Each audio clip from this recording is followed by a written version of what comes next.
Hola, hola mga karag-karag, isang magandang gabi sa inyong lahat mula dito sa Lasak City. Oy, na-late na naman si Kuragan. Galing akong Bolivia, nagbaktas ko. Dahil nga sa mga kaganapan doon na pinag-uusapan ng mga active na mga chismosa sa social media sa katatapos lang na Hispano-Americana 2024. Na kung saan, congratulations sa ating pambato na si Michelle dahil nasungkit niya ang second runner-up sa Hispano-Americana 2024 na kung saan, hay, happy ako diba? Isang malaking sampal doon sa ano bitaw sa mga eksena galore ng ating mga kapitbahay na pinagtawanan si Michelle, diba? Dahil hindi nga makapagsalita ng straight na na lingwahe ng mga takos. So ngayon, nga galore sila dahil nag-second runner-up nga tayo at ito yung twist.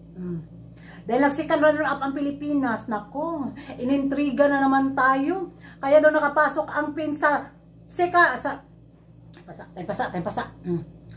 Klaruhon nato ni ba? Kay murag. Digil ako dito. Kaya daw nakapasok ang pins na bilang second runner-up sa katatapos lang ng Hispano-Americana 2024 dahil may isa daw Pinoy na judge. Yung national director bitaw sa Miss International.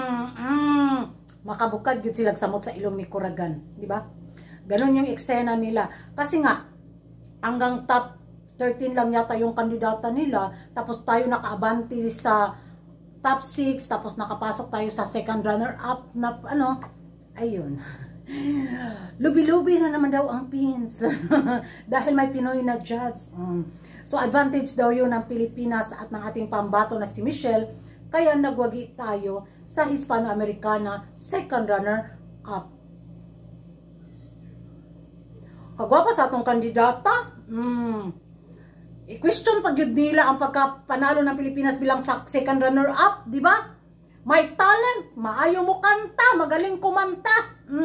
Pagdating naman sa katawan, maganda naman yung katawan nating pambato.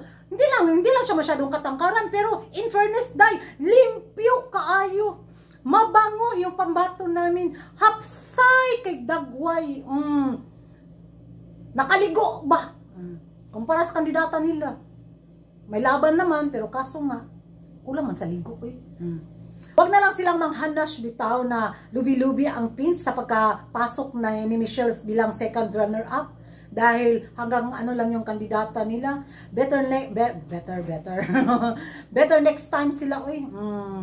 Diba? Kasi nga sa pagkakaalam ko, basin nga sa mga video na napanood ko rin, ay nako, open na ang Hispano-Americana pageant sa lahat ng mga bansa bitaw na kahit hindi hindi na impluwensya ng mga Espanyol, ayun na, open na siya para siguro bulambo ang ilang pageant, diba? Dahil kung sila din yung mga Latina ang maglalaban-laban, mga Latina countries, wala talaga. Kaya nga, inibita siguro nila ang Indonesia sa taon na to. So, abangan natin, papasok ang Thailand, papasok ang iba pa mga Asia natin ng mga kapitbahay, diba? At yung mga iba ding mga European, o ganon. Magingay tayo sa comment section kung ano yung masasabi nyo mga karag-karag na lubi-lubi daw ang naging resulta sa Hispano-Americana 2024 dahil second runner-up ang Pilipinas.